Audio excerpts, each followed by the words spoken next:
Oke, Assalamualaikum warahmatullahi wabarakatuh, adik-adik yang saya cintai dan saya banggakan. Terima kasih yang telah mengirimkan tugas melalui jaringan pribadi. Namun banyak koreksi yang masih perlu diperbaiki. Maka untuk memperbaiki penyelesaian tugas-tugas tersebut, ikuti penjelasan saya. Baik, baik adik-adik, pada pertemuan kali ini, pada pertemuan kedua ini, kita masih tetap dengan eh, kegiatan untuk mengasah kompetensi dasar atau kemampuan menganalisis isi dan aspek kebahasaan dari minimal 2 teks laporan hasil observasi dengan 3 indikator utama. Tiga indikator utama ini, yang pertama menganalisis isi teks laporan hasil observasi berdasarkan strukturnya. Kemudian yang ini urutan yang pertama. Indikator yang kedua adalah menganalisis aspek kebahasaan teks laporan hasil observasi. Dan yang ketiga, membandingkan 2 teks laporan hasil observasi. Baik, untuk pertemuan kali ini, silakan, target utama adalah yang ini. Ini yang untuk menganalisis isi.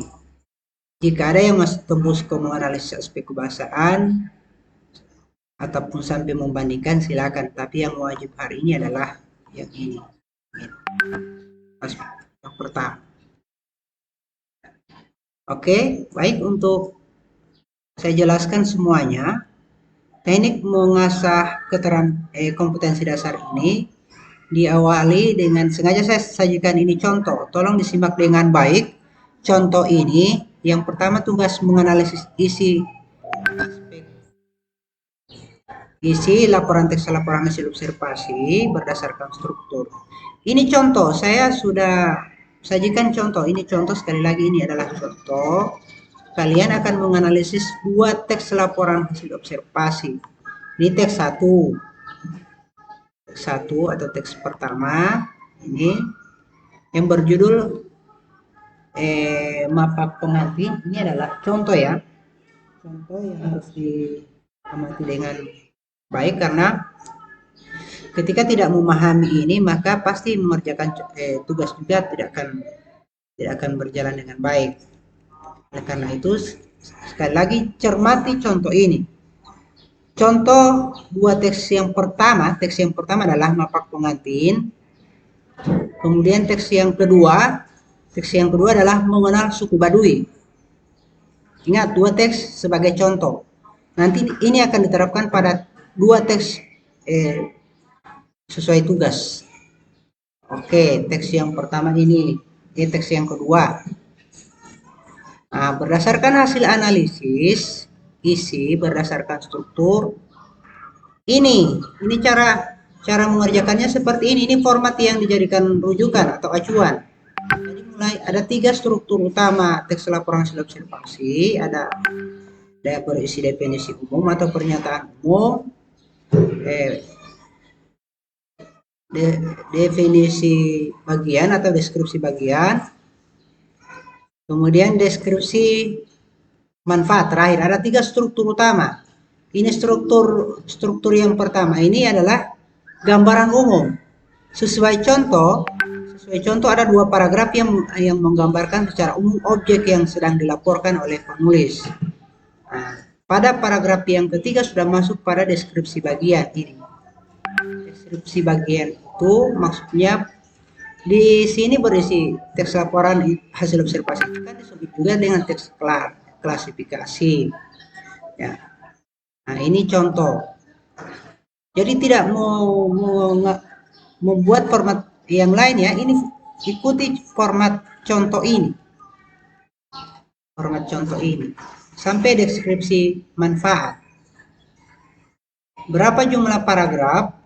Silakan diklasifikasikan. Ada 3 jenis struktur. Ini struktur yang pertama. Yang ini tinggal dipindahkan ke sini ya. Ini struktur yang pertama, tinggal dipindahkan, diambil dari paragraf. Kemudian ini analisanya. Ini yang diminta dari kalian ya, gini. Analisis isi. Ini maksudnya adalah Kenapa paragraf ini dikatakan sebagai pernyataan umum? Ini karena hasil analisanya adalah karena paragraf ini berisi pernyataan umum tentang ketidakpedulian generasi muda terhadap proses adat Mapak pengantin. Itu. Jadi ini yang fokus kalian punya ini sebenarnya ini kan diambil dari teks paragraf yang ada ya yang sesuai target analisis. Ini juga kenapa juga paragraf yang kedua ini tergolong pernyataan umum atau definisi umum karena paragraf ini hasil analisanya. Karena bagian ini masih menjelaskan secara umum tentang definisi Mapak pengantin. Nah, itu yang akan dijadikan rujukan nanti di tugas selanjutnya. Oke ya. Ini untuk contoh analisis isi sesuai struktur pada teks yang pertama. Nah, dilanjutkan lagi dengan analisis isi berdasarkan struktur pada teks yang kedua ini yang berjudul orang Kanekes atau suku Baduy.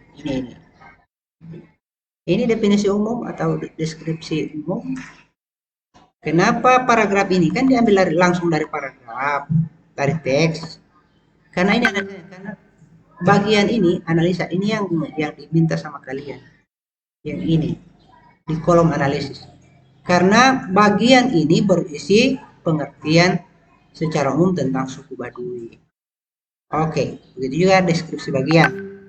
Kenapa pada bagian contoh teks yang kedua ini paragraf kedua ini dikatakan sebagai deskripsi bagian karena sudah menjelaskan bagian dari jenis suku Baduy. Ini kan dikatakan bahwa suku Baduy terdiri atas dua, Baduy dalam dan Baduy luar. Ini penjelasan masing-masing.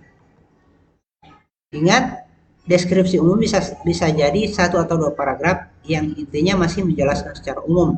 Sementara deskripsi bagian bisa terdiri dari atas beberapa paragraf tergantung pada berapa jumlah bagian atau pengelompokan yang sudah dipaparkan pada bagian klasifikasi umum. Ini contoh ya. Contoh untuk kegiatan ini, makanya ini yang saya jadikan target yang pertama. Jadi kalian ini tidak perlu ya.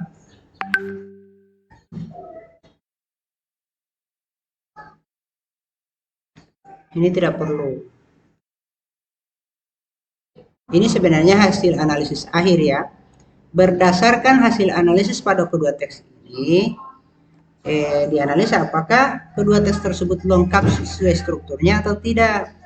Apa teks satu pada contoh ini ya, yang pada pertemuan kali ini kalian masih fokus di sini pada analisis indikator yang pertama yang ini 3.1.1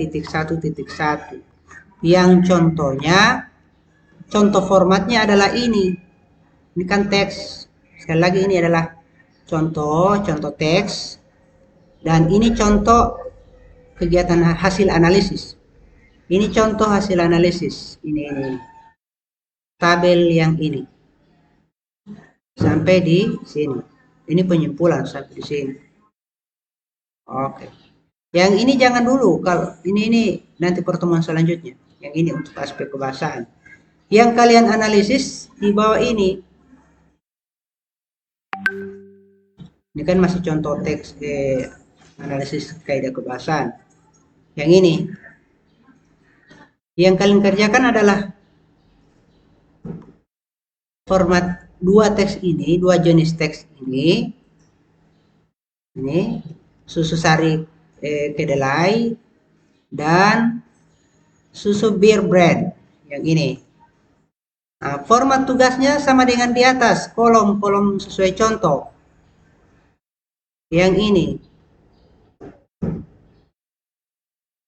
ya. Ini format mengerjakannya ini. Oke. Yang ini formatnya sampai di sini. Oke. Saya rasa seperti itu ya. diubah, silakan disesuaikan bagi yang merasa masih terdapat keliruan atau masih keliru memahami perintah. Oke.